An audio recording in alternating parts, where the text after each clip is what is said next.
They thought Serena Jackson would stay silent forever, that she'd bow her head under the taunts, the rough shoves, and the sneering looks on the school bus every morning. They thought her patience was a sign of weakness, that she'd never dare stand up to them, those who believed themselves untouchable with their lies and privilege. But they were wrong. On a frigid morning, when they crossed the final line, trying to drag her down and putting their hands on her in a hateful act of control, they didn't know that Serena Jackson wasn't just any student. She was a state champion boxer, and she'd been holding back her anger far longer than they deserved. When they touched her, she fought back, and this time she didn't stop. Before we dive into the story, let us know in the comments where you're watching from around the world. And don't forget to hit that subscribe button so you don't miss what happens next. The morning carried a bone-chilling cold, the kind that didn't quite freeze but was enough to seep through every layer of clothing, clinging to the skin with a stubborn, silent persistence. The sky hung low, heavy gray clouds pressing down on the quiet neighborhood at the corner of Pinewood and Elm Street. A pale, weary light draped everything in a muted gloom, as if the sun had refused to show up, leaving the world steeped in a frigid stillness before the day truly began. On the sidewalk, Serena Jackson stood waiting, her square shoulders set beneath a dark green athletic jacket, her backpack slung tightly over one shoulder. At 16, Serena wasn't one for showiness.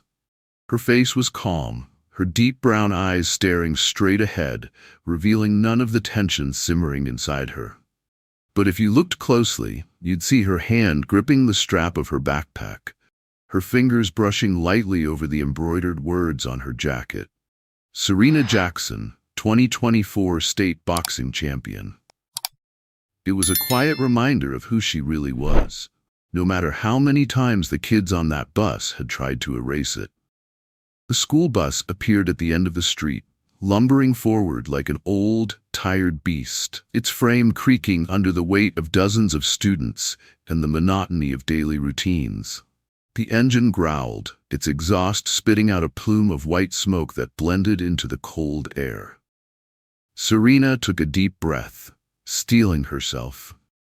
She was used to this moment, the feeling of stepping into an arena with no referee, where she'd have to face opponents who never played by the rules. Her eyes flicked to the bus windows, catching the familiar faces that never took their eyes off her, always waiting for her with the cold cruelty they carried like a second skin. The bus door opened with a shrill screech, and Serena stepped on without hesitation. The smell of diesel and stale sweat filled the cramped space, clinging to every corner of the vehicle that had seen too many chaotic teenage days. Mr. Carter, the bus driver, gave her a single glance through the rearview mirror, his eyes tired and indifferent. He'd seen what happened on this bus every day, but he'd long ago chosen to pretend he didn't, letting the ugliness unfold without interference. Serena walked past him, her steps steady, neither rushed nor slow, a rhythm she'd trained herself to maintain to hide the tension within. She moved past the first row, then the second, feeling the weight of the eyes on her. Ethan Brooks sat in his usual spot near the front, looking down the aisle as if he owned the entire space. At 17, Ethan was the ringleader, with a sharp gaze and a smirk that dripped with defiance. He looked at Serena with the hunger for trouble he always carried, like a second skin. Next to him were Lucas and Caleb, two boys always ready to laugh at whatever Ethan said, always following wherever he led. They didn't look at Serena with curiosity, but with something colder, a need to remind her that this was their bus, their town, their rules. Her silence, her refusal to submit, was to them a challenge they couldn't ignore. Serena slid into her usual seat near the window, not too close to the front, not too far in the back, a spot that let her watch the world outside and escape, if only in her mind. But the moment she sat down, a crumpled ball of paper hit her shoulder, not hard enough to hurt, but enough to remind her that they were watching, always watching. Lucas's snicker rang out, and Ethan's voice cut through the air, loud enough for the whole bus to hear, sharp with the satisfaction of someone who knew they'd hit a nerve. "Careful there, champ," Ethan called, his voice drawn out with mockery, as if each word were a blade being sharpened on stone. "Wouldn't want to mess up that fancy jacket of yours, would you?" Scattered laughter erupted from around the bus, other students turning just enough to see Serena's reaction, but not enough to get involved. Serena didn't move. Her eyes stayed glued to the window, her hands resting calmly on her lap. She felt the weight of every stare, every smirk directed at her, but she let it pass without responding. This wasn't new. This was the price she paid for not giving them what they wanted. Submission. Mr. Carter kept his eyes on the road ahead, his hands gripping the steering wheel as the bus rolled forward, pulling away from the curb with a jolt. The engine rumbled beneath the floor, the tires humming on the uneven pavement. Serena let her gaze drift over the houses outside, the bare trees lining the street, the empty sidewalks stretching endlessly. But inside, she felt the pulse of a storm brewing. A storm she'd been holding back for far too long, and today, she knew, might be the day it broke free. The school bus rolled along the bumpy road, the tires grinding against the pavement like a steady drumbeat, blending with the growl of the engine and the scattered chatter of the students. Outside, the Pinewood neighborhood passed by in a monotonous blur. Identical houses with neatly trimmed lawns, bare trees standing still under the gray sky, and empty sidewalks stretching on as if the whole world were holding its breath. But inside the bus, the air was heavier than the clouds outside, thick with tension that could be sliced into sharp, jagged pieces. Serena Jackson sat by the window, her eyes fixed on the scenery outside, but her mind wasn't there. It was counting every breath, every glance, every word from the boys who had turned each of her mornings into a silent battle. Ethan Brooks, from his spot near the front, didn't take his eyes off Serena. He leaned forward, one arm draped over the seat, his posture too casual to be natural. His smirk never reached his eyes, where hunger for trouble glinted, a look Serena had grown all too familiar with. Beside him, Lucas and Caleb sat close together, shoulder to shoulder, ready to join in on whatever taunt Ethan started. They'd been doing this for months, mocking Serena, throwing insults like small stones, waiting for her to react so they could turn their cruelty into something bigger, uglier. But Serena never gave them what they wanted. She stayed silent, not out of fear, but because she knew her real strength didn't lie in quick retorts. It lay in control, in choosing the right moment to strike. Today, though, something felt different. Serena sensed it in the air, in the way Ethan looked at her, a growing unease, as if he knew her patience was wearing thin. He'd thrown a crumpled paper at her shoulder the moment she sat down, calling her champ with a mocking tone. But Serena didn't react. She let her gaze drift over the houses outside, her hands resting calmly on her lap, as if his words were just a breeze passing by. But inside, she felt a fire smoldering. A fire she'd been holding back for too long, and today it was burning hotter than ever. Ethan, unsatisfied with her silence, leaned toward Lucas, his voice loud enough for the whole bus to hear. "Hey, Lucas, what do you think? Does our little champ here even remember how to throw a punch, or is she just good at posing for those newspaper photos?" He laughed loudly, a sharp, cold sound, not out of humor, but out of a need to maintain his dominance in front of the crowd.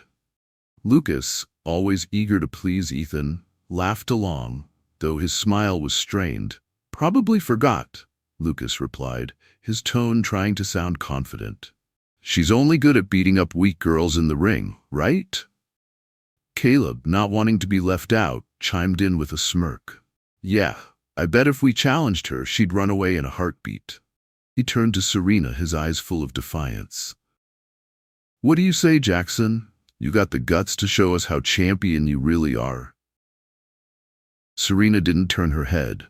She didn't shift in her seat, didn't let her expression change even a fraction. She kept staring out the window, her posture steady, her hands resting calmly on her lap. But inside, she felt every word they said, every glance they threw her way, like needles pricking her skin. Each taunt, each smirk, piled on top of the other, forming a weight she'd been carrying for months. She thought of her dad, who had taught her that people like Ethan only felt strong when they made others afraid. "Don't give them what they want, Serena," he'd once told her, his voice clear in her mind. "They want your reaction because that's how they control you. But you're stronger than that. Pick your moment."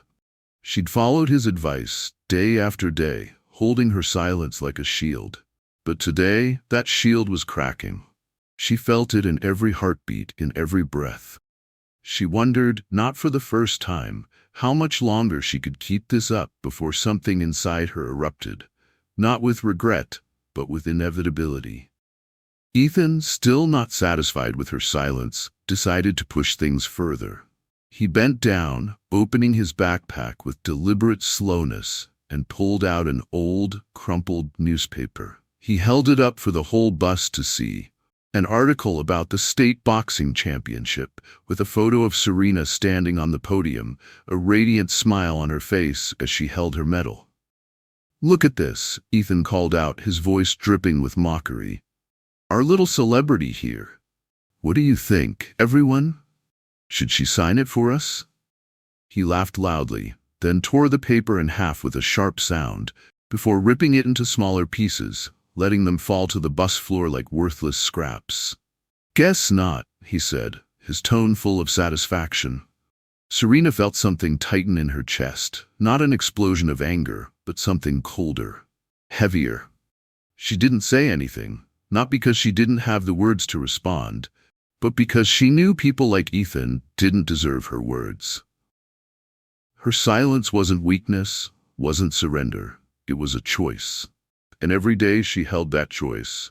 She reminded herself that she didn't need to lower herself to deal with people too small to understand their own cruelty. But Ethan didn't stop. He never stopped. He bent down again, picking up an empty water bottle from under his seat, and with a flick of his wrist, he tossed it toward Serena. The bottle rolled down the aisle, hitting her backpack before coming to a stop under her seat. "Since you're so nice," Ethan said, his tone full of mockery, "I figured you could do something useful. Pick it up, champ." A few snickers echoed from other students, but they were thin and uncertain, as if they sensed the air shifting. Serena glanced down at the bottle, then back out the window, letting a long silence stretch between them. When she spoke, her voice was cold and sharp, but not loud, enough to cut through the noise on the bus. "Pick it up yourself," she said, her tone calm but carrying an unmistakable weight. Ethan laughed loudly, but there was a strain in the sound, a small crack in his confidence. "You think you're too good to do that, huh?" he snapped, his voice rising slightly, revealing the loss of control he tried to hide. Serena didn't respond this time. Her silence wasn't a retreat, it was a wall, a fortress he couldn't break. And every taunt that failed to make her flinch only made that wall stronger. The bus slowed as it reached the next stop, the engine rumbling beneath the floor. Serena felt the moment folding in, not ending, but waiting, gathering weight for what was to come. She held her position, calm as ever, but she knew the line they were toying with hadn't been crossed yet. But it would be soon. People like Ethan never knew when to stop.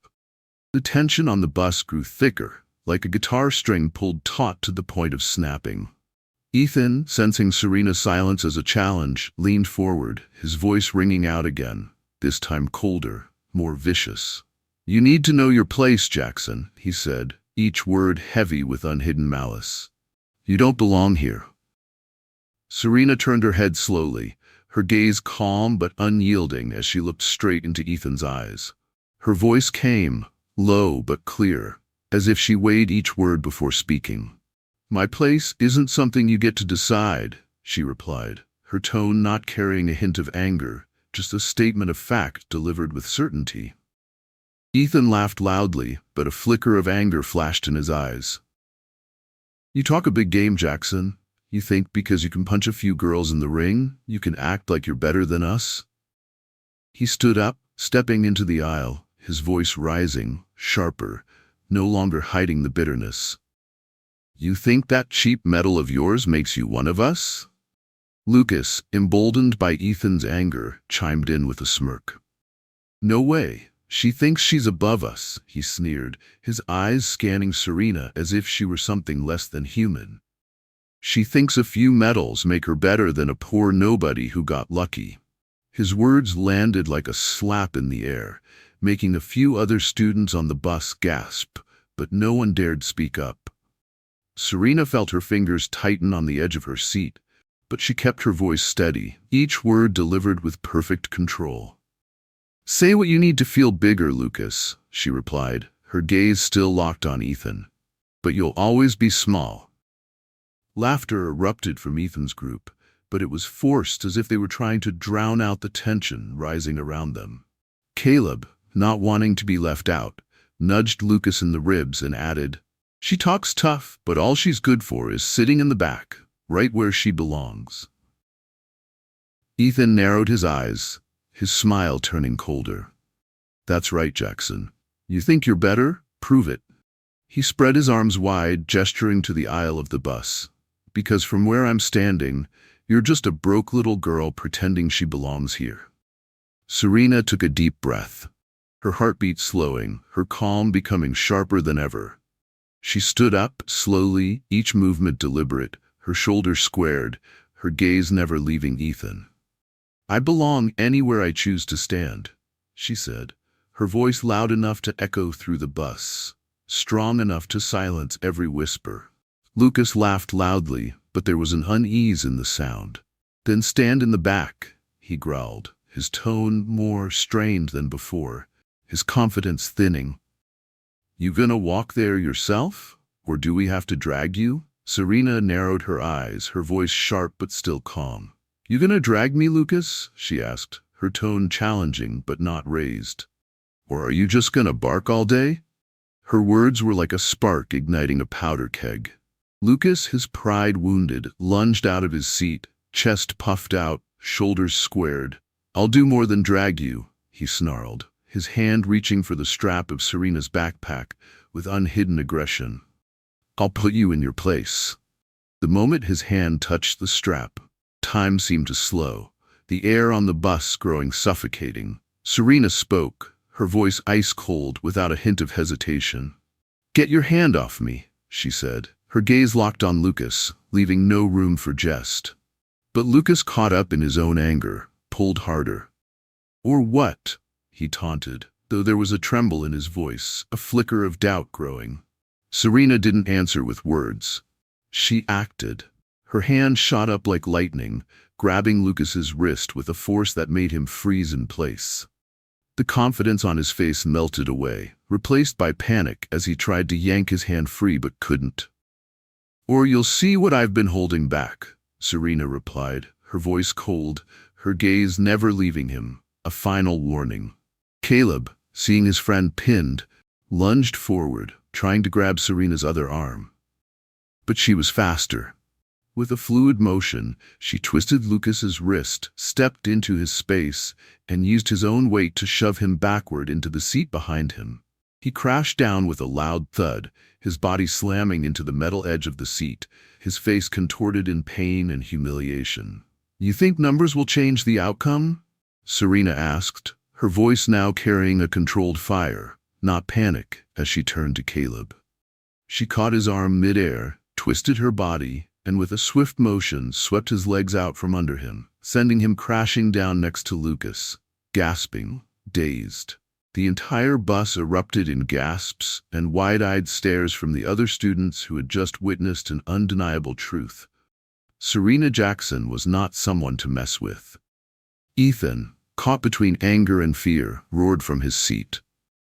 "Get up, Lucas.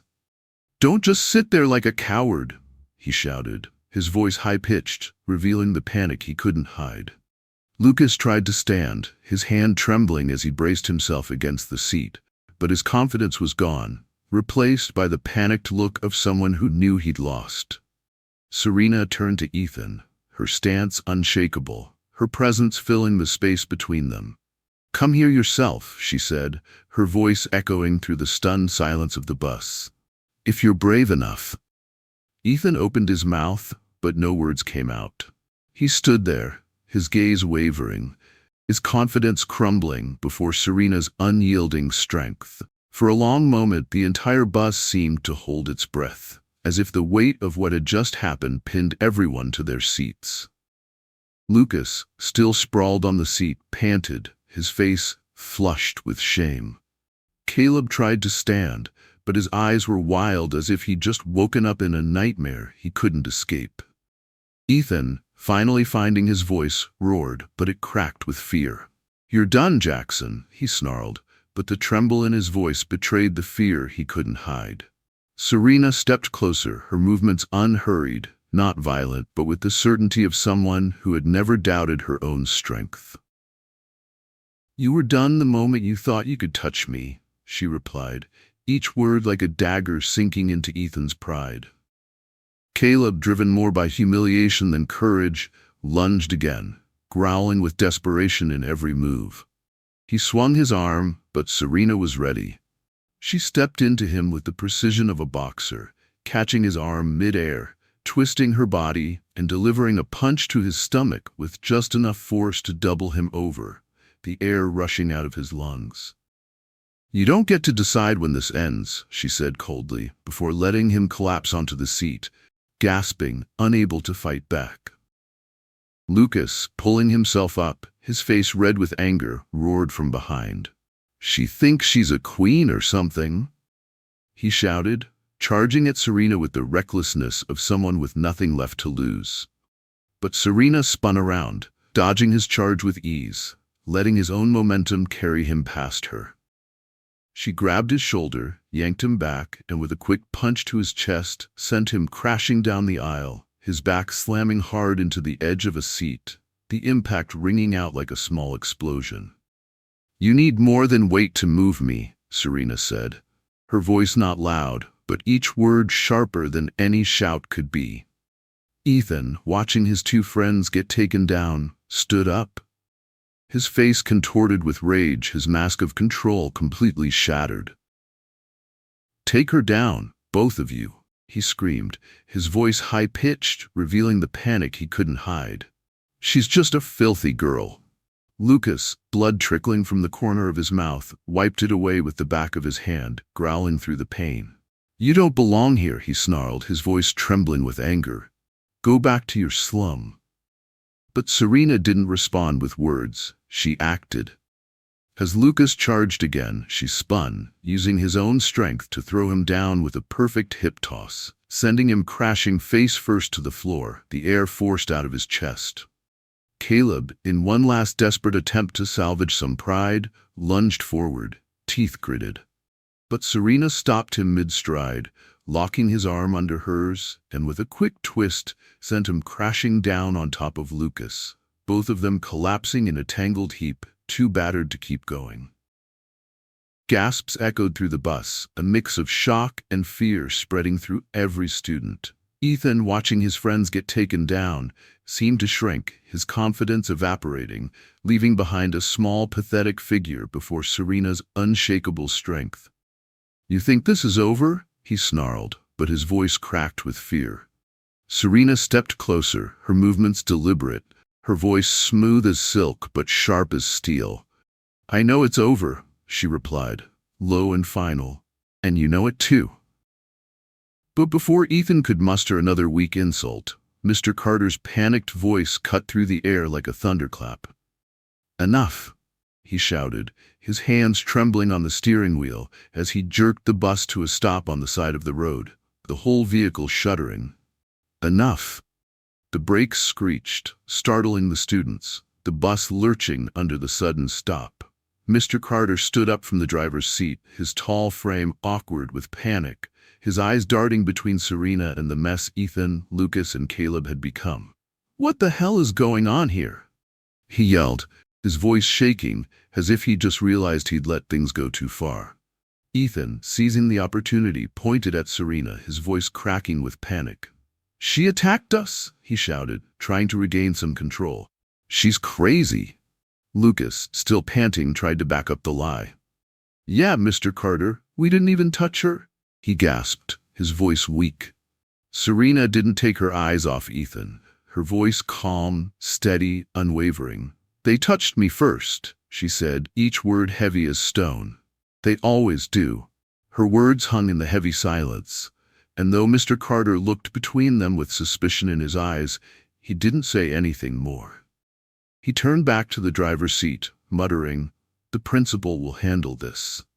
The bus rolled forward again, but the air inside had changed completely. The students sat silently, not daring to speak, their eyes shifting between Serena and Ethan's group, as if they'd just witnessed an undeniable truth. Serena Jackson was not someone to mess with. When the bus stopped at the schoolyard, the door opened with a screech, but no one moved right away. The students sat still, as if an invisible weight pinned them to their seats. Serena, calm and composed, stood up, stepping off the bus with unshakable confidence. But she knew this fight wasn't over. It had only just begun. The bus door closed behind Serena Jackson with a shrill screech, leaving her standing alone in the schoolyard, where the morning's frigid air still clung to every breath. She inhaled deeply, feeling the cold seep through her jacket, but it couldn't cool the fire still smoldering in her chest. What had just happened on the bus? The confrontation with Ethan Brooks, Lucas, and Caleb, the way she'd taken them down with the precision of a boxer, and the panicked look in Ethan's eyes when he realized he'd lost, was still echoing in her mind.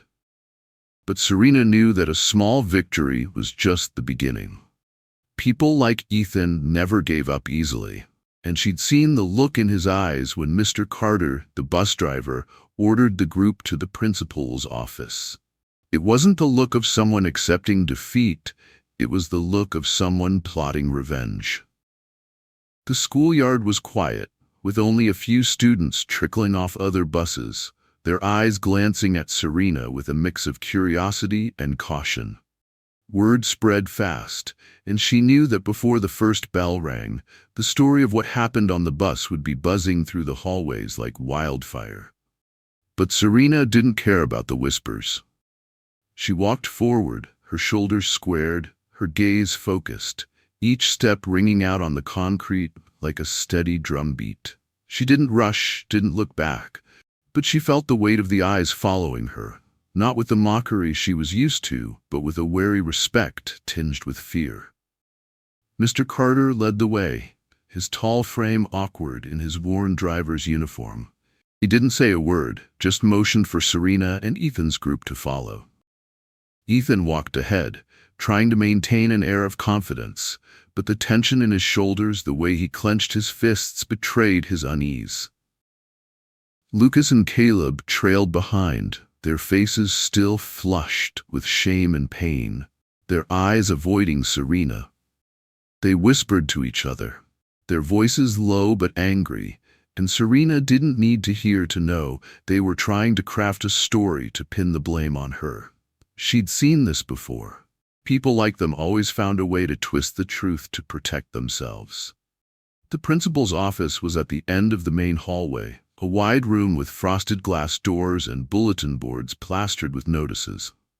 As they stepped inside, the cold air from the air conditioner hit Serena's face, but it couldn't ease the tension rising within her. Principal Bennett, a middle-aged woman with her hair pulled into a tight bun and sharp eyes, sat behind a large wooden desk, a stack of papers in front of her. She looked up as they entered, her gaze sweeping over each of them with the sternness of someone used to handling student trouble. But Serena noticed something else in her eyes, a nervousness, an unease she tried to mask behind her professional demeanor. "Sit down," Miss Bennett said, her voice dry, revealing no emotion. Serena took the hard plastic chair in the middle, directly facing Miss Bennett. Ethan sat to her right, Lucas and Caleb crowding beside him, trying to look innocent. Mr. R. Carter stood in the corner of the room, his eyes shifting between Serena and Ethan's group, as if trying to decide whether to speak. But he chose silence, as he always had on the bus. Ms. Bennet tapped her fingers lightly on the desk, her gaze locking onto Serena. "I've heard from Mr. Carter about a fight on the bus this morning," she began, her voice slow, careful. "Serious accusations are being made, Miss Jackson. I need to hear the story from all of you." Ethan didn't give Serena a chance to speak. He leaned forward, his voice high-pitched, filled with a feigned righteousness. "She attacked us, Miss Bennet," he said, his words quick and rushed, as if he feared the truth would slip out if he slowed down. "We were just sitting there, not doing anything, and she suddenly came at us. She's crazy." Lucas quickly backed him up, his voice shaky but trying to sound convincing. "That's right. We didn't even touch her. She just lost it." He rubbed his arm, pretending to be in pain, though Serena knew her strikes hadn't caused any serious injury. Caleb, not wanting to be left out, nodded vigorously, clutching his wrist as if it were broken. "She's dangerous, ma'am. We were just trying to calm her down, but she wouldn't listen. She needs to be expelled before she hurts someone else." Serena sat still, her eyes never leaving Miss Bennet. She felt the weight of their lies, the way they piled on top of each other like stones, trying to bury the truth. But she didn't let them shake her. When she spoke, her voice was calm, steady, each word delivered with perfect control. "They're lying," she said, her gaze locked on Miss Bennet, leaving no room for doubt. "They've been bullying me for months. They mock me, throw things at me, insult me. This morning, they crossed the line. Lucas grabbed my backpack, tried to drag me to the back of the bus. I told them to stop, but they didn't listen. I was just defending myself." Her words hung in the silent room, heavy like a stone dropping into still water. Miss Bennet frowned, her eyes shifting between Serena and Ethan's group. There was a flicker of doubt in her expression. A hesitation Serena recognized immediately. Miss Bennet knew Ethan's story didn't quite add up, but she also knew that Ethan's family, especially his father, Mr. Brooks, an influential member of the school board, could cause trouble if she didn't handle this carefully. Miss Bennet cleared her throat, trying to regain control.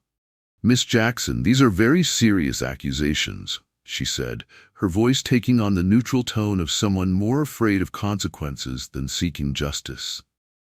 "We'll need to conduct a thorough investigation to determine the truth." Ethan smirked, a small but triumphant smile.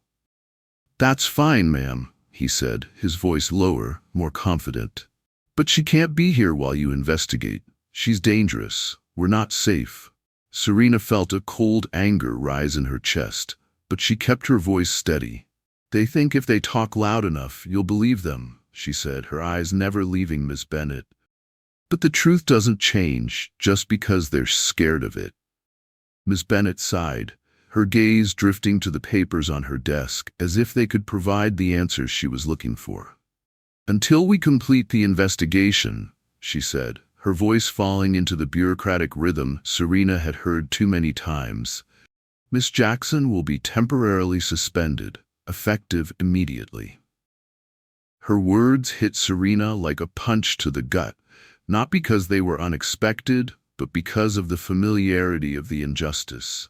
She'd known this would happen. She'd seen it in Miss Bennet's eyes, in the way she avoided looking directly at her. Ethan and his crew could lie, could twist the truth, but they had power. They had a family backing them, and that was enough to make Miss Bennet take the easiest path. Ethan snickered, his voice just loud enough for Serena to hear. "Told you," he whispered, his eyes glinting with triumph. But Serena didn't waver. She stood up, slowly, each movement deliberate, her gaze never leaving Miss Bennet. "This isn't over," she said, her voice steady as stone. "You know that." Miss Bennet didn't respond, her eyes avoiding Serena's, but Serena could sense the unease in her posture. She turned, walking out of the office, feeling the weight of Ethan and his crew's stares following her. But she didn't let them shake her. She'd faced bullies on the bus, and now she'd have to face a much larger system of injustice. But Serena wasn't afraid. She was ready. Outside, the morning cold still clung to the air, but it couldn't cool the fire burning inside Serena. She walked across the schoolyard, her eyes scanning the students gathering in corners, whispering to each other, their glances shifting to her with curiosity and suspicion. She knew what they were saying. She could hear words like fight, crazy, and suspended, floating through the air like small knives. But she didn't care. She was used to being misunderstood, being judged. What she cared about was the truth, and she wouldn't let it be buried. Her phone buzzed in her pocket, a sharp sound cutting through the silence. She pulled it out, seeing her brother Marcus's name on the screen. She answered immediately, her voice calm but carrying a tension she couldn't hide. "Hello," she said, her eyes scanning the empty schoolyard. Marcus's voice came through, urgent and filled with worry. "Serena, what's going on? I just heard you got suspended. Tell me everything right now." Serena took a deep breath, trying to keep her voice steady. "They suspended me," she said, her tone even despite the bitter taste of injustice on her tongue. "They said they need time to investigate, but they've already made up their minds. Ethan and his friends lied, blamed it all on me, and the principal believed them." There was a pause on the other end, and then Marcus exhaled, a sound full of anger. "They suspended you?" he repeated, as if saying it out loud could make it less absurd. "Tell me from the beginning. Don't leave out a single detail." And so Serena told him. She told him about the months of bullying on the bus, the taunts, the thrown objects, the insults Ethan and his crew had hurled at her day after day. She told him about that morning when they'd crossed the line, when Lucas grabbed her backpack when she had to defend herself. She told him about how she took them down, how Ethan panicked, and how they blamed her in the principal's office. She told him about Miss Bennett's indifference and how she chose the easiest path instead of seeking the truth. When she finished, there was a long silence, and she could feel Marcus's anger through the phone. "They think they can get away with this," Marcus said, his voice low and sharp, like a blade being honed on stone. "They think if they lie fast enough, no one will bother to find out the truth. They're protecting themselves." Serena nodded, though her brother couldn't see. "The truth is a threat to them," she replied, her eyes narrowing as she looked toward the administrative building where Miss Bennett and Ethan's group still were. "But I won't let them bury it." "You don't have to do this alone," Marcus said, his voice firm, full of resolve. "I'll be there. We'll fight this." Before Serena could respond, a familiar voice called out from behind her, strong and direct, pulling her attention away from the call. "Serena!" She turned, seeing her coach, Mr. Harris, striding quickly toward her across the schoolyard. Mr. Harris was a tall man with salt and pepper hair and the sharp eyes of someone who'd once been a professional boxer before becoming a coach. He wore a tracksuit and a small bag in his hand, and his eyes were filled with concern, but also determination. "I've got to go," Serena said to Marcus, her voice softer but still carrying the weight of their conversation. "We'll talk at home." She hung up and turned to face Mr. Harris, who stopped a few steps away, his gaze sweeping over her face with the care of someone who'd seen too many talented students hurt by this system. "I just heard what happened," Mr. Harris said, cutting straight to the point, his voice sharp but not cold. "They didn't waste any time, did they? Suspended you right away?" Serena nodded, her voice carrying no surprise, just a bitter acceptance. "They suspended me," she replied, her eyes meeting Mr. Harris's. "They said they need to investigate, but they've already picked a side." Mr. Harris sighed, his hand rubbing the back of his neck, his eyes flashing with anger. "I figured they'd do something," he admitted, his voice lower, as if speaking to himself. "But not this fast, not this blatantly." "They want this to go away," Serena said, her tone even, her eyes hardening with understanding. They think if they punish me first, people will stop asking questions. Mr. Harris stepped closer, his voice dropping, as if he feared the walls had ears. They're scared, he said, his eyes sharp, full of resolve. That's why they're acting this fast. Fear makes people reckless. Serena held his gaze for a long moment, letting his words sink in, not fully erasing the frustration in her chest, but enough to make her feel she could carry it a little longer. I won't let them bury me, she said, her voice clear, each word solid as stone. Mr. Harris nodded a slow, meaningful nod. Good, he replied, the word carrying the weight of a promise. Because this is just the beginning. As Serena left the schoolyard, her eyes swept over the students gathered in corners, their gazes still following her. But now, there was a shift in how they looked at her. It wasn't mockery or disdain anymore. Now it was curiosity, respect, and a hint of fear. She knew the story of what happened on the bus would spread, would be distorted, would be retold in a dozen different ways. But she also knew the truth couldn't be buried forever. She'd stood up to Ethan and his crew on the bus, and now she'd have to stand up to a much larger system, one that had chosen to protect liars over justice. She walked out of the school gates, the morning cold still clinging to the air, but it couldn't cool the fire in her heart. She knew this fight wasn't over. It had only just begun. And Serena Jackson, with the strength of a boxing champion and the resolve of someone who would never back down, was ready to face it. The morning cold still clung to the air as Serena Jackson walked out of the school gates, but it couldn't extinguish the fire burning in her heart.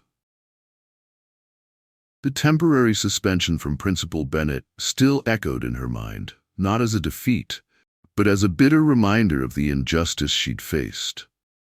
Ethan Brooks and his crew, Lucas and Caleb, had lied blatantly in the principal's office, pinning all the blame on her, and Miss Bennett, despite her doubts, had chosen the easiest path, punishing Serena to appease Ethan's powerful family.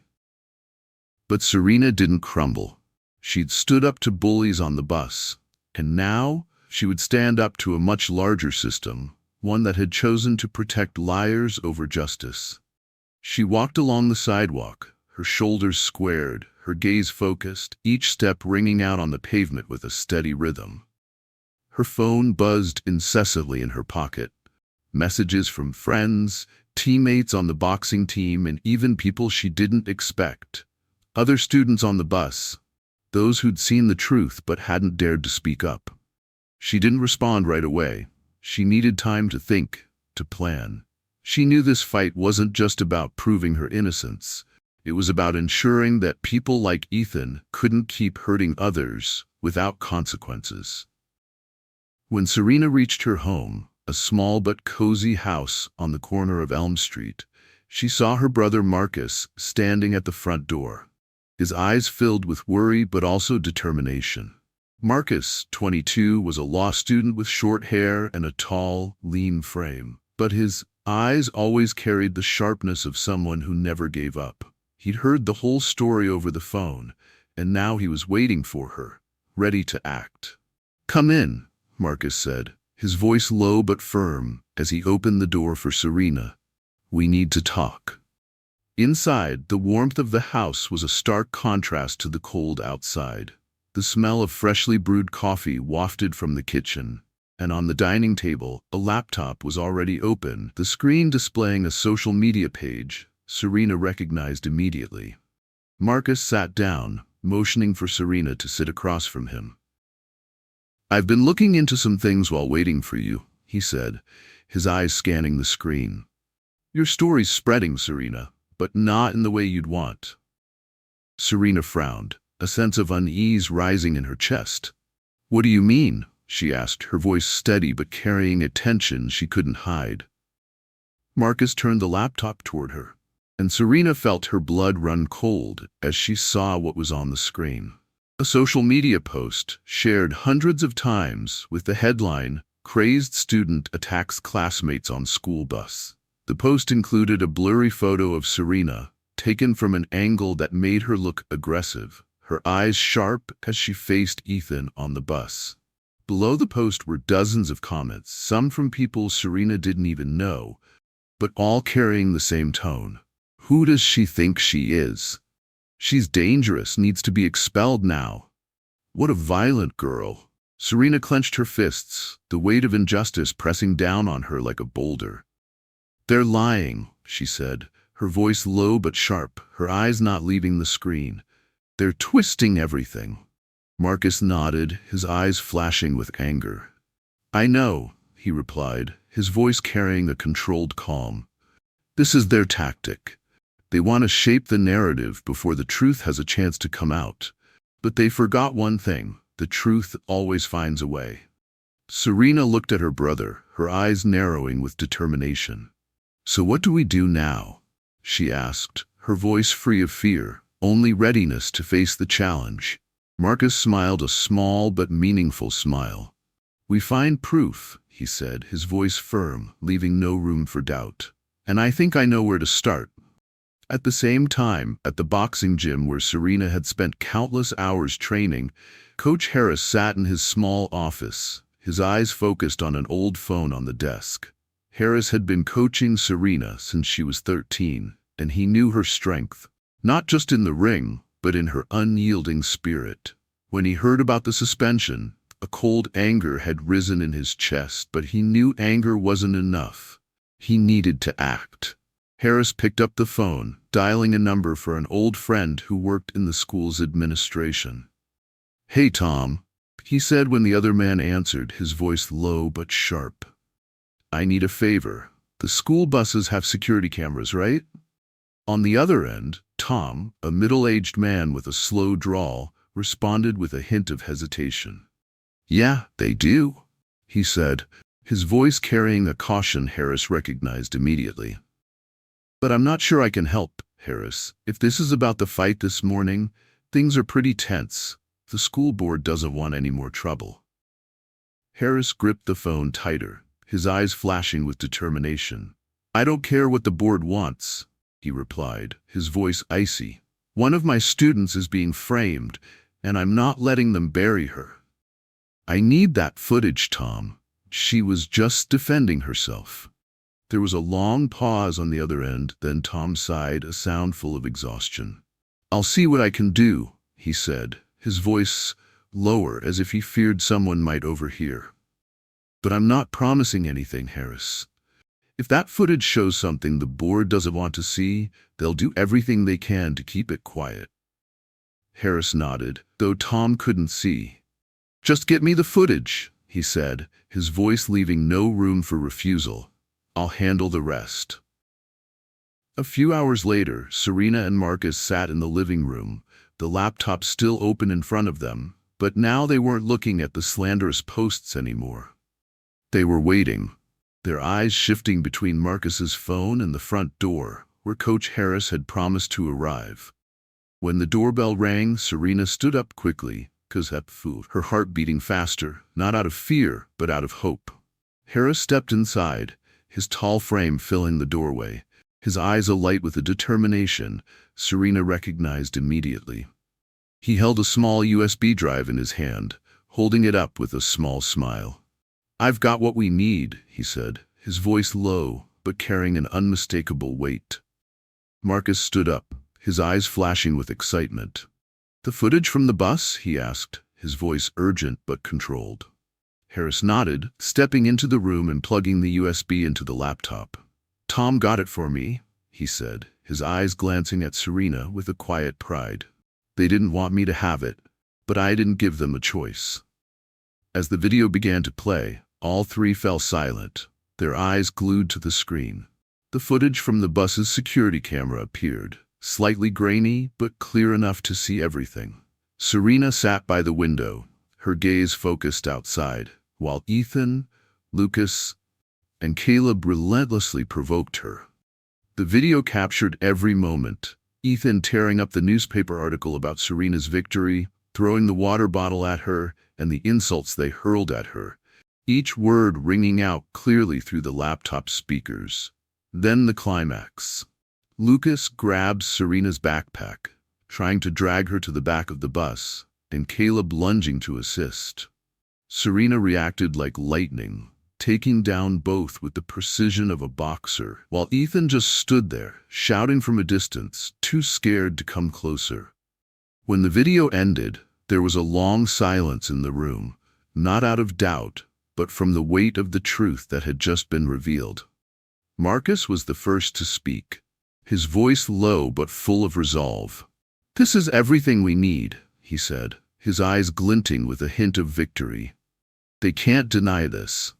Serena nodded, her eyes not leaving the screen, where the final frame of the video, her standing tall in the aisle, her gaze locked on Ethan, still displayed. "They thought they could bury me," she said, her voice steady, but carrying a fire that couldn't be extinguished. "But they don't know the truth always finds a way." Harris placed a hand on Serena's shoulder, his eyes shining with pride. "You did the right thing, Serena," he said, his voice firm, leaving no room for doubt. "Now we'll make sure the whole world knows it." Marcus didn't waste any time. He uploaded the video to a social media platform accompanied by a short but powerful post. "This is the truth about what happened on the school bus this morning. Serena Jackson didn't attack anyone. She was defending herself. It's time for justice." He tagged a few local influencers, including a well-known journalist in the area who had previously written about school injustices. Within hours, the video spread like wildfire. The first to see it were Serena's friends and teammates, but it quickly reached a wider audience: parents, teachers, and even people with no direct connection to the school. Comments started pouring in, first with shock, then with outrage. "This is clear proof. She was just defending herself. They suspended her for this? Unbelievable. The school board needs to be held accountable." By the end of the day, the video had been shared thousands of times, and a hashtag began to emerge: "Justice for Serena." Parents in the neighborhood started organizing and creating an online group to discuss the incident, and some even began planning a small protest in front of the school. A local journalist, Emily Carter, reached out to Marcus, requesting an interview with Serena to feature the story in a major newspaper. Serena sat on the couch, her eyes scanning her phone screen, where the hashtag "Justice for Serena" was climbing to the top trends in the area. She felt a shift in the air, not victory, but hope. A hope that the truth, at last, would be heard. Marcus sat beside her, his eyes alight with determination. "They can't ignore this anymore," he said, his voice low but powerful. "The community's behind you, Serena." Harris, still there to support, nodded, his eyes glinting with a hint of triumph. "They underestimated you," he said, his voice carrying an unhidden pride. "But they also underestimated the power of the truth." That night, Serena lay in bed, her eyes staring at the ceiling, her mind racing with the day's events. The video had changed everything. It had turned her from a falsely accused victim into a symbol of resilience, someone who had stood up to injustice and refused to be silenced. But she knew the fight wasn't over. The school board, under pressure from Ethan's family, wouldn't easily admit their mistake. They'd try to twist the truth and find ways to silence the growing movement. But Serena wasn't afraid. She'd faced Ethan and his crew on the bus, she'd faced the injustice of the school system, and now she'd face whatever challenges lay ahead. She closed her eyes, took a deep breath, and let sleep come, knowing that tomorrow would be another day. A day she'd continue to fight, not just for herself, but for everyone who'd ever been hurt by this system. The evening before the school board meeting, Serena Jackson stood in front of the mirror in her bedroom, her gaze focused on her reflection. She wore a simple white blouse and jeans, but her eyes weren't those of a typical 16-year-old student. They were the eyes of a boxer, someone used to step into the ring with unshakable confidence. Tomorrow she wouldn't be stepping into a physical ring, but she knew the battle before the school board would be just as fierce. The security camera footage from the bus, made public by Marcus and Mr. Harris, had changed everything. It had turned the story from an accusation against Serena into a movement for justice, with the hashtag Justice for Serena spreading across social media. But Serena knew the school board, under pressure from Ethan Brooks's family, wouldn't easily admit their mistake. They'd try to twist the truth and find ways to silence the growing movement. But Serena was ready. She took a deep breath, feeling her heartbeat slow, a technique she'd learned from her boxing training with Mr. Harris. "You don't fight out of anger," he'd once told her, his eyes sharp but full of trust. "You fight because you know you're right." Serena reminded herself of that as she left her room, heading downstairs, where Marcus and Mr. Harris were waiting for her in the living room. Marcus sat on the couch, his laptop open in front of him, his eyes focused on the screen. He'd spent the day reaching out to parents, students, and local journalists, ensuring that tomorrow night's board meeting wouldn't happen in silence. Mr. Harris stood near the window, his gaze fixed on the dark street outside, but the tension in his posture showed he was also preparing for the fight ahead. When Serena walked in, both turned to look at her, their eyes alight with determination. "We're ready," Marcus said, his voice low but firm, his gaze locked on Serena. "The community's behind you, Serena. They know the truth, and they'll be there to make sure the board can't ignore it." Mr. Harris nodded, his eyes glinting with pride. "You've done more than you realize," he said, his voice carrying an unmistakable weight. "You're not just fighting for yourself. You're fighting for every other kid who's been hurt by this system." Serena nodded, feeling the weight of their words on her shoulders. But it didn't break her. It made her stronger. "I won't let them bury the truth," she said, her voice steady, each word solid as stone. "Not tomorrow, not ever." The school board meeting took place in a large auditorium, where rows of chairs were neatly arranged in front of a tall wooden podium where the board members sat with stern expressions. The air in the room was heavy, the tension thick enough to cut into sharp pieces. Over 100 people were present: parents, students, teachers, and even those not directly connected to the school, but drawn into the Justice for Serena movement. They sat packed into the rows, whispering to each other, their eyes shifting between the podium and the door where Serena and her supporters would enter. When the door opened, the entire auditorium fell silent, as if everyone were holding their breath. Serena walked in first, her shoulders squared, her gaze focused, each step echoing on the wooden floor with a steady rhythm. Marcus walked to her left, his tall, lean frame carrying an unshakable confidence, while Mr. Harris walked to her right, his eyes sharp, ready to face any challenge. Behind them was a group of parents and students who had organized online, holding signs that read, "Justice for Serena," and "Hold the council accountable." The school board, consisting of 5 members, sat at the podium, their eyes scanning the crowd with unhidden tension. In the center was Mr. Thompson, the board president, a middle-aged man with gray hair and a cold gaze. Next to him was Mr. Brooks, Ethan's father, his face flushed with anger, his eyes locked on Serena, as if he could make her disappear with sheer will. Ethan sat in the front row, next to his mother, his gaze shifting between feigned confidence and a fear he couldn't fully hide.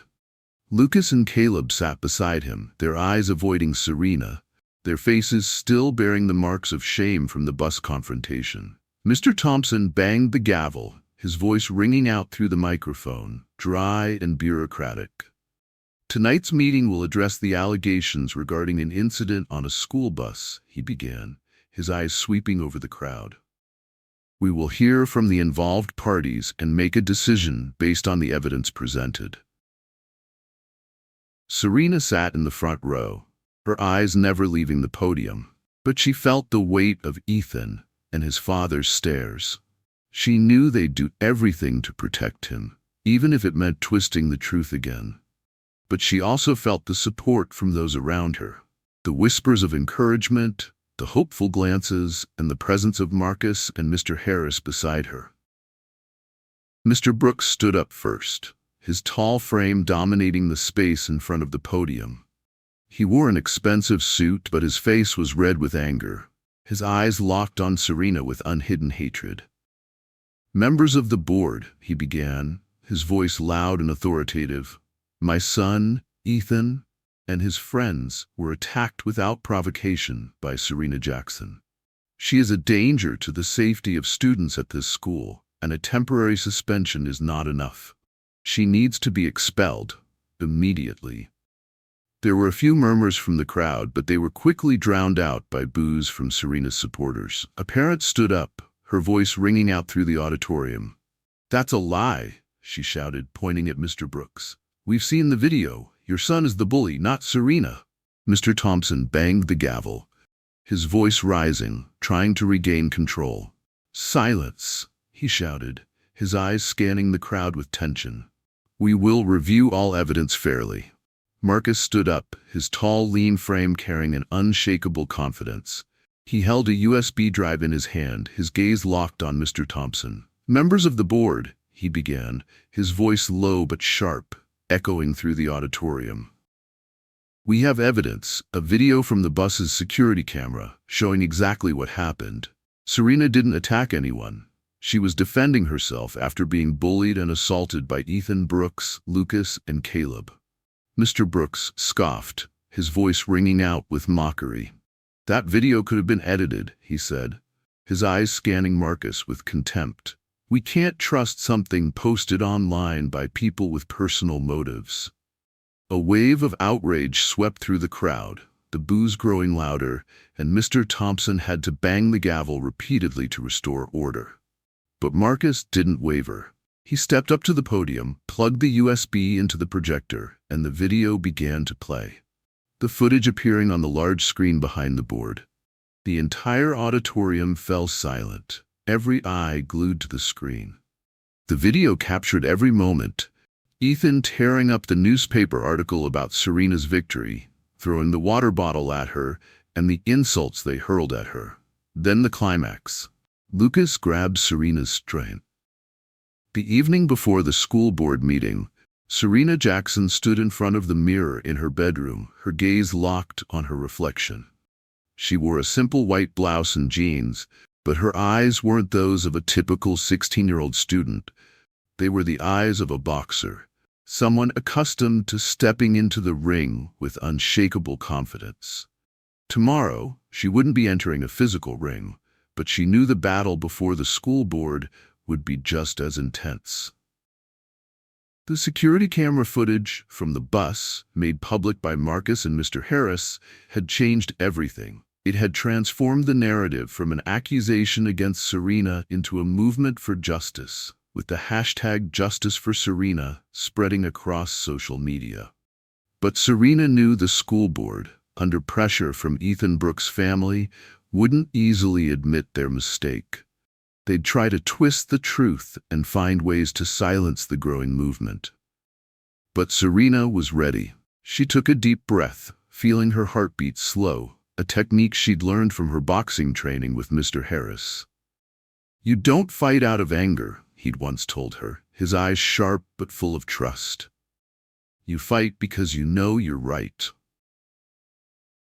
Serena reminded herself of that as she left her room, heading downstairs where Marcus and Mr. Harris were waiting for her in the living room. Marcus sat on the couch, his laptop open in front of him, his eyes focused on the screen. He'd spent the day reaching out to parents, students, and local journalists, ensuring that tomorrow night's board meeting wouldn't happen in silence.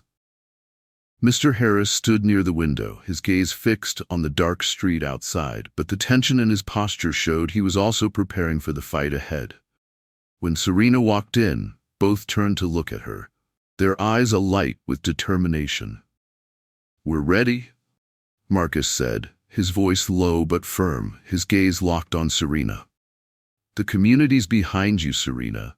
They know the truth, and they'll be there to make sure the board can't ignore it." Mr. Harris nodded, his eyes glinting with pride.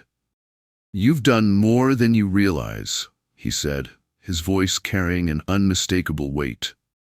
You're not just fighting for yourself. You're fighting for every other kid who's been hurt by this system." Serena nodded, feeling the weight of their words on her shoulders, but it didn't break her. It made her stronger. "I won't let them bury the truth," she said, her voice steady, each word solid as stone. "Not tomorrow, not ever." The school board meeting took place in a large auditorium where rows of chairs were neatly arranged in front of a tall wooden podium where the board members sat with stern expressions. The air in the room was heavy, the tension thick enough to cut into sharp pieces. Over 100 people were present: parents, students, teachers, and even those not directly connected to the school but drawn into the Justice for Serena movement. They sat packed into the rows, whispering to each other, their eyes shifting between the podium and the door where Serena and her supporters would enter. When the door opened, the entire auditorium fell silent, as if everyone were holding their breath. Serena walked in first, her shoulders squared, her gaze focused, each step echoing on the wooden floor with a steady rhythm. Marcus walked to her left, his tall, lean frame carrying an unshakable confidence, while Mr. Harris walked to her right, his eyes sharp, ready to face any challenge. Behind them was a group of parents and students who had organized online, holding signs that read "Justice for Serena" and "Hold the Council Accountable." The school board, consisting of 5 members, sat at the podium, their eyes scanning the crowd with unhidden tension. In the center was Mr. Thompson, the board president, a middle-aged man with gray hair and a cold gaze. Next to him was Mr. Brooks, Ethan's father. His face flushed with anger, his eyes locked on Serena, as if he could make her disappear with sheer will. Ethan sat in the front row, next to his mother, his gaze shifting between feigned confidence and a fear he couldn't fully hide. Lucas and Caleb sat beside him, their eyes avoiding Serena, their faces still bearing the marks of shame from the bus confrontation. Mr. Thompson banged the gavel, his voice ringing out through the microphone, dry and bureaucratic. "Tonight's meeting will address the allegations regarding an incident on a school bus," he began, his eyes sweeping over the crowd. "We will hear from the involved parties and make a decision based on the evidence presented." Serena sat in the front row, her eyes never leaving the podium, but she felt the weight of Ethan and his father's stares. She knew they'd do everything to protect him, even if it meant twisting the truth again. But she also felt the support from those around her, the whispers of encouragement, the hopeful glances, and the presence of Marcus and Mr. Harris beside her. Mr. Brooks stood up first, his tall frame dominating the space in front of the podium.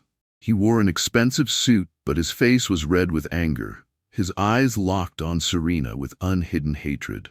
"Members of the board," he began, his voice loud and authoritative, "my son Ethan and his friends were attacked without provocation by Serena Jackson. She is a danger to the safety of students at this school, and a temporary suspension is not enough. She needs to be expelled. Immediately." There were a few murmurs from the crowd, but they were quickly drowned out by boos from Serena's supporters. A parent stood up, her voice ringing out through the auditorium. "That's a lie," she shouted, pointing at Mr. Brooks. "We've seen the video. Your son is the bully, not Serena."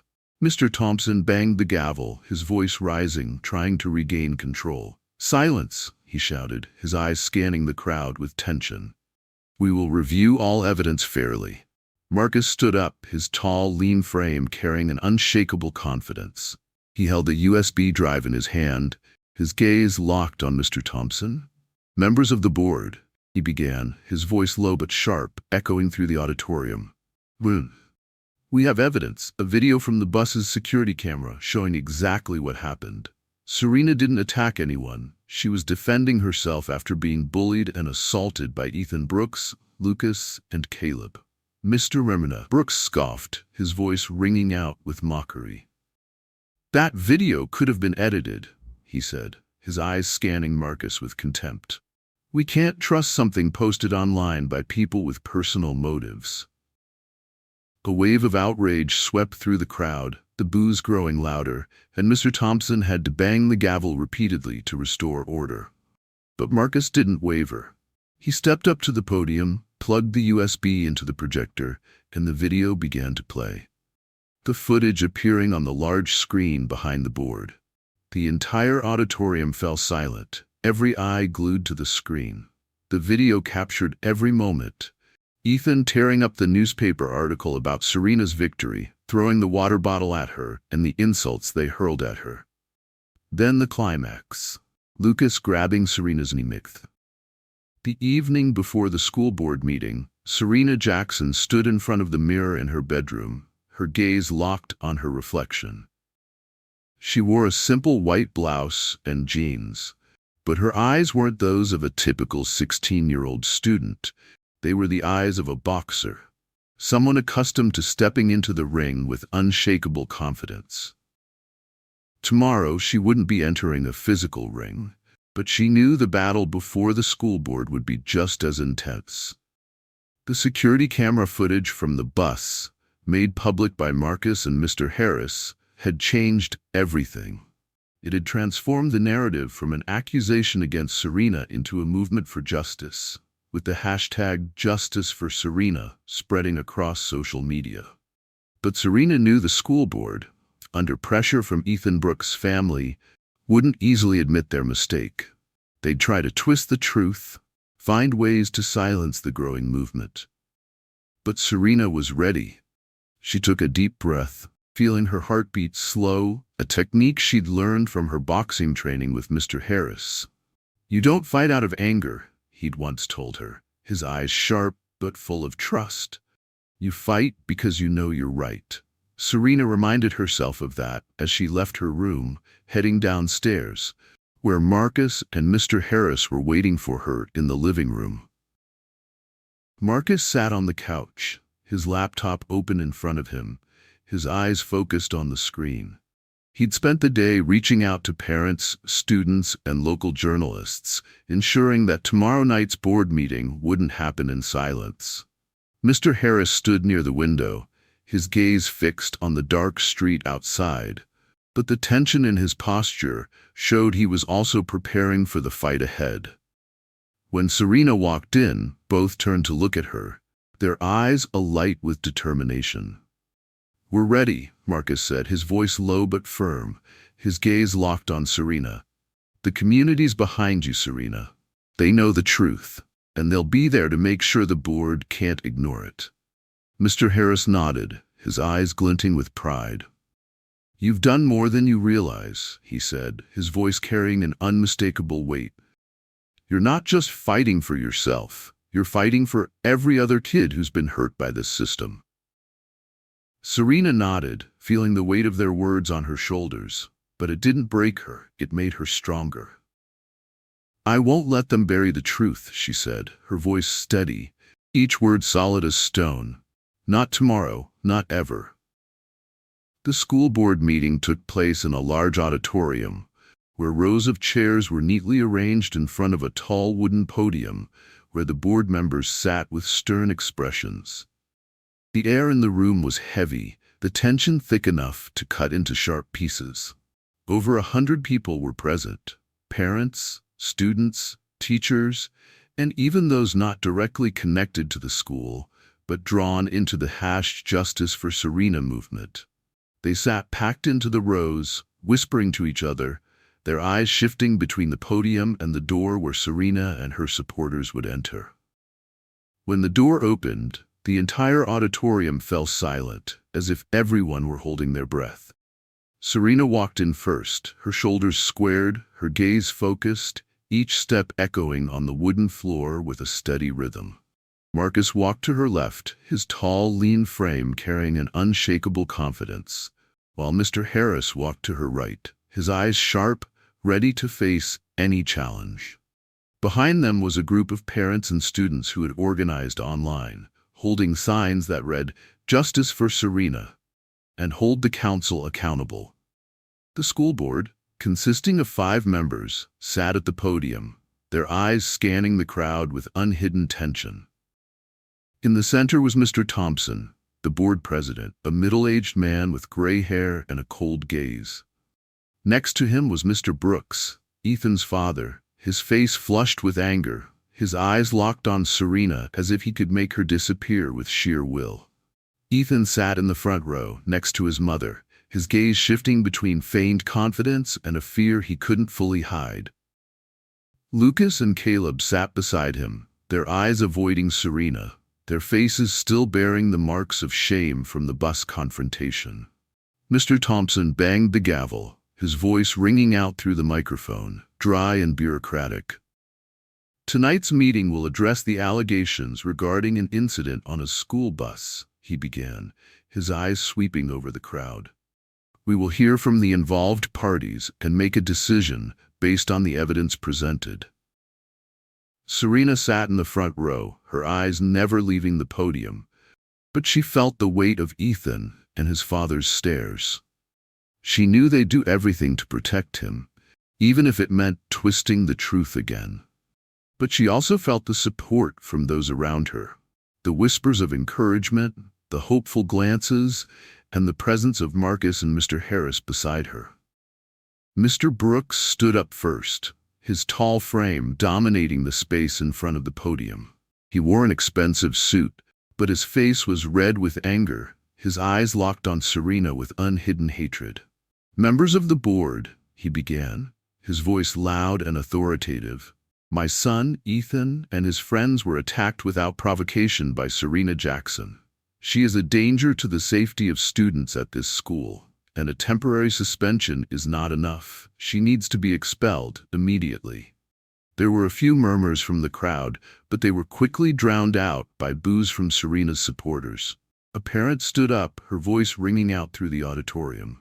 "That's a lie," she shouted, pointing at Mr. Brooks. "We've seen the video. Your son is the bully, not Serena." Mr. Thompson banged the gavel, his voice rising, trying to regain control. "Silence," he shouted, his eyes scanning the crowd with tension. "We will review all evidence fairly." Marcus stood up, his tall, lean frame carrying an unshakable confidence. He held a USB drive in his hand, his gaze locked on Mr. Thompson. "Members of the board," he began, his voice low but sharp, echoing through the auditorium. "We have evidence, a video from the bus's security camera showing exactly what happened. Serena didn't attack anyone. She was defending herself after being bullied and assaulted by Ethan, Brooks, Lucas, and Caleb." Brooks scoffed, his voice ringing out with mockery. "That video could have been edited," he said, his eyes scanning Marcus with contempt. "We can't trust something posted online by people with personal motives." A wave of outrage swept through the crowd, the boos growing louder, and Mr. Thompson had to bang the gavel repeatedly to restore order. But Marcus didn't waver. He stepped up to the podium, plugged the USB into the projector, and the video began to play. The footage appearing on the large screen behind the board. The entire auditorium fell silent, every eye glued to the screen. The video captured every moment. Ethan tearing up the newspaper article about Serena's victory, throwing the water bottle at her, and the insults they hurled at her. Then the climax. Lucas grabbing Serena's backpack, trying to drag her to the back of the bus, and Caleb lunging to assist. Serena reacted like lightning, taking down both with the precision of a boxer, while Ethan just stood there, shouting from a distance, too scared to come closer. When the video ended, the auditorium erupted in boos and applause, the crowd standing up, their voices rising in a demand for justice. Mr. Brooks, his face red with anger, stood up, pointing at the screen. "That video doesn't prove anything," he shouted, his voice cracking with panic. "She's still a danger. She attacked other students." But the crowd wasn't listening to him. The boos grew louder, and a student from the back row stood up, his voice ringing out through the auditorium. "I was on that bus," he shouted, his eyes locked on Mr. Brooks. "I saw what happened. Ethan and his friends have been bullying Serena for months. She was just defending herself." Another parent stood up, her voice filled with outrage. "The board needs to be held accountable," she shouted, pointing at the podium. "You suspended an innocent student just to protect a bully. We won't let this continue." Mr. Thompson banged the gavel repeatedly, but the boos from the crowd didn't stop. Serena stood up, her eyes never leaving the podium, her voice ringing out through the auditorium, clear and steady, cutting through all the noise. "I didn't attack anyone," she said, her gaze locked on Mr. Thompson. "I was just protecting myself. Ethan and his friends have been bullying me for months, and they thought they could get away with it because their families have power. But I won't let them bury the truth." Her words were like a spark, igniting the crowd's outrage. Applause erupted, mixed with chants of "Justice for Serena." Mr. Brooks, his face contorted with anger, lunged toward the podium, pointing at Serena. "She's lying," he shouted, his voice cracking with panic. "She's a danger. She doesn't belong here." But his words were drowned out by the applause from the crowd, and this time no one was listening to him. Mr. Thompson banged the gavel again, his voice rising through the microphone, trying to regain control. "Based on the evidence presented," he began, his voice dry, his eyes avoiding the crowd, "the board has decided to lift Serena Jackson's suspension, effective immediately."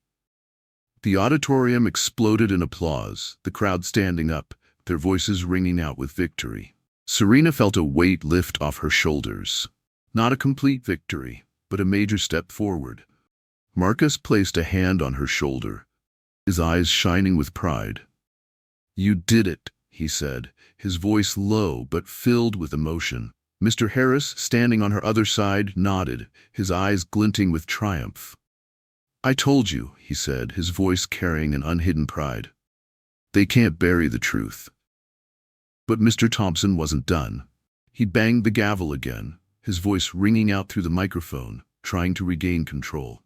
"The board will also open an investigation into the behavior of Ethan, Brooks, Lucas, and Caleb." He continued, his eyes glancing at Mr. Brooks with tension. "We will ensure that all involved parties are held accountable." Mr. Brooks stood up, his face red with anger. "This is a farce," he shouted, his voice cracking with panic. "You're letting a mob control the board's decision. I won't let this end here." But his words were drowned out by the applause from the crowd, and this time no one listened to him. Ethan, sitting in the front row, lowered his head, his gaze shifting between anger and fear. He had lost, not just to Serena, but to the entire community he thought he could control. When the meeting ended, Serena walked out of the auditorium, her eyes scanning the crowd, where her supporters were still clapping, their eyes shining with pride and hope. She felt a shift in the air. Not an end, but the beginning of something bigger. She had fought, not just for herself, but for everyone who had ever been hurt by this system, and she knew her fight had inspired them. Marcus walked beside her, his eyes alight with pride. "Today was a big win," he said, his voice low but filled with emotion. "But we're not done. They'll try to find a way to retaliate." Serena nodded, her gaze unwavering. "I know," she replied, her voice steady, each word carrying an unshakable resolve. "But I'm ready." Mr. Harris, walking on her other side, placed a hand on her shoulder, his eyes shining with pride. "You're a fighter, Serena," he said, his voice firm, leaving no room for doubt. "And you've only just begun." Serena Jackson's victory at the school board meeting wasn't just a personal triumph. It was a wave of change, a fire that spread through the community and left lasting impacts no one could have predicted. After Serena's suspension was lifted and the board was forced to investigate Ethan, Brooks, Lucas, and Caleb, the atmosphere at school changed completely. The hallways that once echoed with whispers mocking Serena were now filled with respect. The eyes that once looked at her with disdain now carried a quiet admiration. Serena hadn't just stood up to bullies, she'd stood up to an entire system of injustice. And she had won. The first day, Serena returned to school after her suspension was lifted. She walked through the gates with her shoulders squared, her gaze focused. Each step echoing on the concrete with a steady rhythm. She didn't need to look around to know people were watching her. She felt it in the air, in the way other students paused to look at her, in the way they whispered to each other, but no longer with a mocking tone. A few even approached her, their eyes shining with admiration. "Thank you," a small girl from a lower grade said, her voice trembling but sincere. "You did what I was too scared to do." Serena nodded, her gaze softening, but she didn't say anything. She didn't need to. Her actions had spoken for her. She kept walking, her eyes scanning the schoolyard where Ethan, Lucas, and Caleb used to stand to taunt her every morning. But today, they weren't there. After the board meeting, all three had been suspended while the investigation took place, and rumors spread that Ethan's father, Mr. Brooks, had resigned from the school board under pressure from the community. They had lost their status not just in the school, but in the town. A price they paid for the cruelty they had inflicted. In the classroom, teachers looked at Serena with a new perspective. Some, like her math teacher, even apologized publicly for not noticing what she had been going through. "I should have done more," the teacher said, her voice low but sincere. Serena just nodded, her eyes free of resentment. She understood that their silence wasn't always complicity. Sometimes it was just fear. But she also knew that silence had allowed people like Ethan to act without consequences, and she was determined to ensure that wouldn't happen again. Serena's story didn't stop at the school. The Justice for Serena movement had spread further, becoming a symbol for other students across the country who had been bullied and abandoned by the system. Journalists continued to cover her story, and a nonprofit organization reached out to Marcus, offering to collaborate with Serena to develop anti-bullying programs in schools. Serena, though initially hesitant about the attention, agreed to participate. She knew her story had the power to inspire others, and she didn't want to waste that opportunity. One afternoon, a few weeks after the board meeting, Serena stood in the boxing gym, her eyes focused on the punching bag in front of her. She threw punches relentlessly, each strike echoing with a steady rhythm, sweat rolling down her forehead. Mr. Harris stood nearby, his eyes shining with pride. "You've changed everything, Serena," he said, his voice low but powerful. "Not just for yourself, but for every other kid who will walk through that door." Serena paused, her gaze meeting Mr. Harris's, her breathing steady despite her body heating up from the workout. "I just did what I had to do," she replied, her voice firm but carrying a genuine humility. Mr. Harris smiled, a small but meaningful smile. "That's right," he said, his eyes glinting with triumph. "But not everyone has the courage to do that." At home, Marcus sat in front of his laptop, his eyes focused on the screen, where he was working on a new project, an online campaign to push for reforms in school anti-bullying policies. He had been inspired by Serena's story, and he was determined to turn it into a larger movement. "We can't stop here," he said to Serena as she walked into the room, his eyes alight with determination. "Your story is a start, but we need to make sure it leads to real change." Serena nodded, her gaze unwavering. "I'll do whatever it takes," she said, her voice firm, each word carrying an unshakable commitment. As Serena stepped out into the backyard, her eyes scanned the quiet neighborhood where the sun was setting, painting the sky a brilliant orange. She took a deep breath, feeling a peace she hadn't felt in months. She was no longer the girl bullied on the bus, no longer the girl who had to suppress her anger to survive each day. She was Serena Jackson, boxing champion, the one who had stood up to injustice and won. And she knew that, no matter how tough the road ahead might be, she would never walk it alone. And that's the story of Serena Jackson. A story not just about resilience and strength, but about the power of a community when we stand up for the truth. From a girl bullied on a school bus, Serena became a symbol, a fire that inspired thousands across the country. She didn't just reclaim justice for herself, She paved a path for others, those who felt hopeless in the face of injustice, to stand up and fight. Her story reminds us that silence is never the answer, that when we let bullies and unjust systems take control, we give them power they don't deserve. But when we stand up, when we speak the truth, we can change everything. Think about that for a moment. How many of us have witnessed injustice, at school, at work, or even in our own communities, but chose to stay silent because we feared the consequences? How many of us have thought that one person can't make a difference, that the system is too big, too powerful to be shaken? Serena Jackson proved all those thoughts wrong. She didn't have power, she didn't have money, she didn't have a family backing her to protect her, but she had the truth and she had the courage to stand up for it. And when she did, an entire community stood with her, from the students on the bus, to the parents in the neighborhood, to complete strangers on social media. They turned her story into a movement. And that movement forced an unjust system to its knees. But Serena's story doesn't end here. Today, Serena continues to train in boxing, still fighting in the ring and in life. She's partnered with anti-bullying organizations, speaking at schools across the country, sharing her story to inspire other students.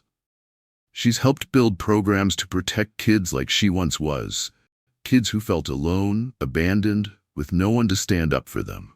And Marcus, her brother, has turned the Had Justice for Serena movement into a larger campaign, advocating for reforms in school policies to ensure no student has to endure what Serena went through. Their story is a testament to the power of perseverance, of unity, and of the belief that the truth, no matter how long it's hidden, will always find a way. So what do you think of Serena's story? Have you ever witnessed or experienced a similar situation where you had to stand up against injustice? Share your thoughts in the comments below. We'd love to hear from you. And if you found this story inspiring, don't forget to hit the like button and subscribe to our channel so you don't miss more incredible stories like this one. We'll keep bringing you stories of extraordinary people who overcame adversity to make a difference, and we hope you'll join us on that journey. Before we wrap up, take a moment to think about this. What can you do to make a difference in your own community? Maybe it's standing up for a friend who's being bullied, or speaking out when you see something wrong, or simply sharing a story like Serena's to inspire others. Every action, no matter how small, can create a ripple, and those ripples can turn into a wave of change. Serena Jackson proved that, and now it's your turn. Thanks for watching this story. We'll see you in the next video. Keep fighting the good fight and never let injustice win. See you soon.